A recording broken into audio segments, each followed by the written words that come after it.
Assalamualaikum warahmatullahi wabarakatuh. Hamdan wa syukran lillah, salatan wa salaman ala rasulillah, amma ba'd. Dewan Hakim yang arif dan bijaksana, hadirin yang dirahmati Allah subhanahu wa ta'ala. Masih ingatkah kita hadirin, pada tahun 2023 yang lalu telah terjadi pembakaran masjid di Puncak Jaya, Papua, telah mengiris hati kita. Kemudian pembubaran jemaat gereja yang terjadi di Padang lagi-lagi membuat orang-orang non-muslim sentimen kepada kita.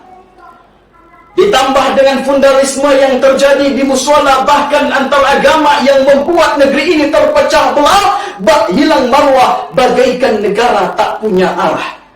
Inikah yang dinamakan dengan negara toleran? Yang katanya mengutamakan keberagaman, tapi justru menghancurkan persatuan.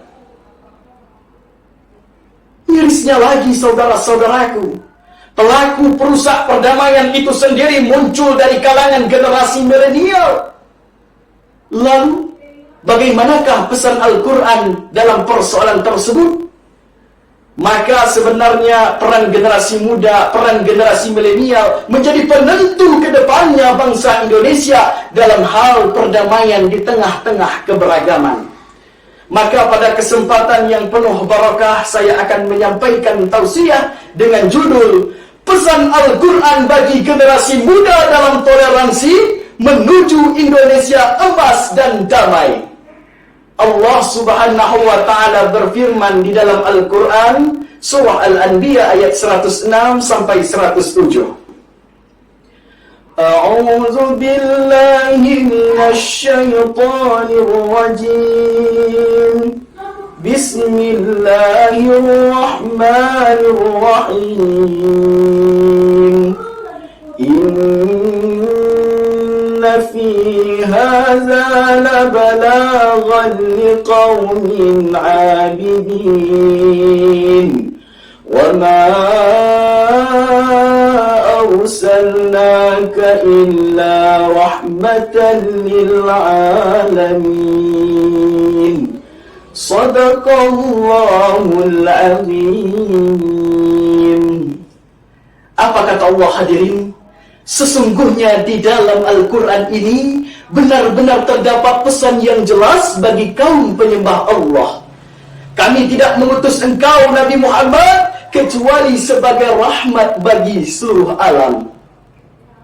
Hadirin yang berbahagia, yang perlu kita garis bawahi pada makna ayat tadi adalah rahmat bagi seluruh alam, yang apabila kita kaji lebih jauh berdasarkan penafsiran Syekh Abu Fida Ismail Ibnu Katsir yang wafat tahun 741 Hijriah, di dalam sebuah kitab tafsirnya Lubabut Tafsir min Ibni Katsir, pada jilid kelima halaman 338 pada bagian kanan atas tafsir diterangkan bahwa Nabi Muhammad SAW Allah turunkan bukan semata-mata untuk membinasakan orang yang tidak beriman, melainkan untuk menciptakan persatuan, untuk menciptakan perdamaian, untuk menjadikan rahmat bagi seluruh umat.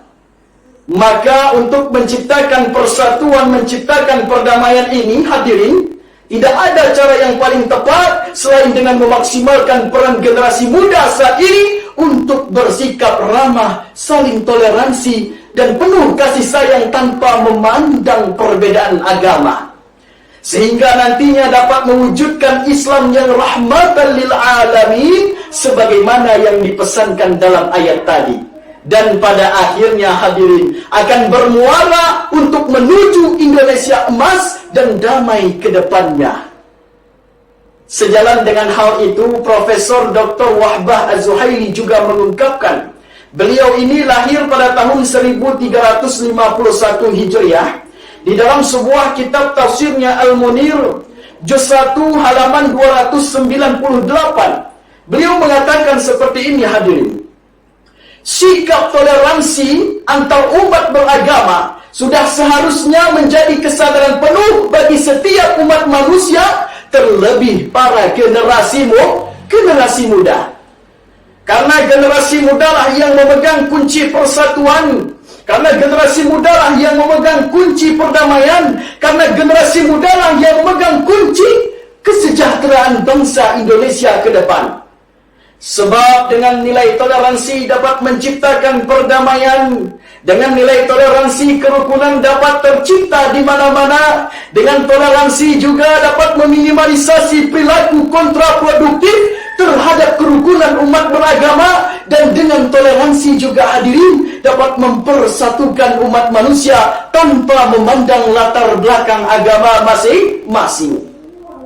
Rasulullah SAW bersabda yang diriwayatkan oleh Imam Bukhari, "Innal mu'mina lil mu'min kal bunya yasuddun ba'duhu ba'dan." Sesungguhnya orang mukmin yang satu dengan yang lain ibaratkan bangunan yang sebagian menguatkan sebagian yang lain.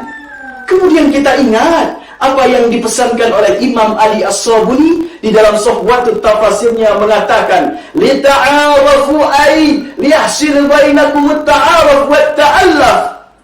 Hendaklah kamu saling mencintai dan saling menebar kasih tanpa pandang pilih kasih. Hal ini membuktikan hadirin bahwasanya kita diperintahkan untuk bersatu dalam keberagaman tanpa melihat perbedaan. Di tengah-tengah bangsa kita yang multikultural, kita seharusnya menciptakan kehidupan yang harmonis untuk menuju Indonesia Emas 2045. Maka dari uraian tausiah ini dapat kita tarik kesimpulan bahwa keberagaman yang ada di negeri kita merupakan sunatullah yang telah ditetapkan oleh Allah kepada kita dan harus kita syukuri.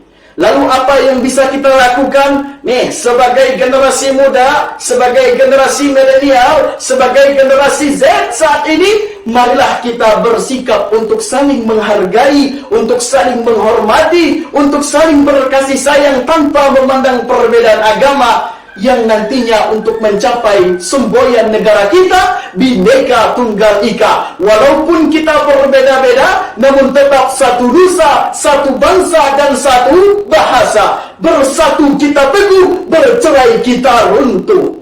Semoga saja hadirin dengan kita menjalankan nilai-nilai toleransi dalam kehidupan dapat mengantarkan Indonesia emas dan damai tahun 2045.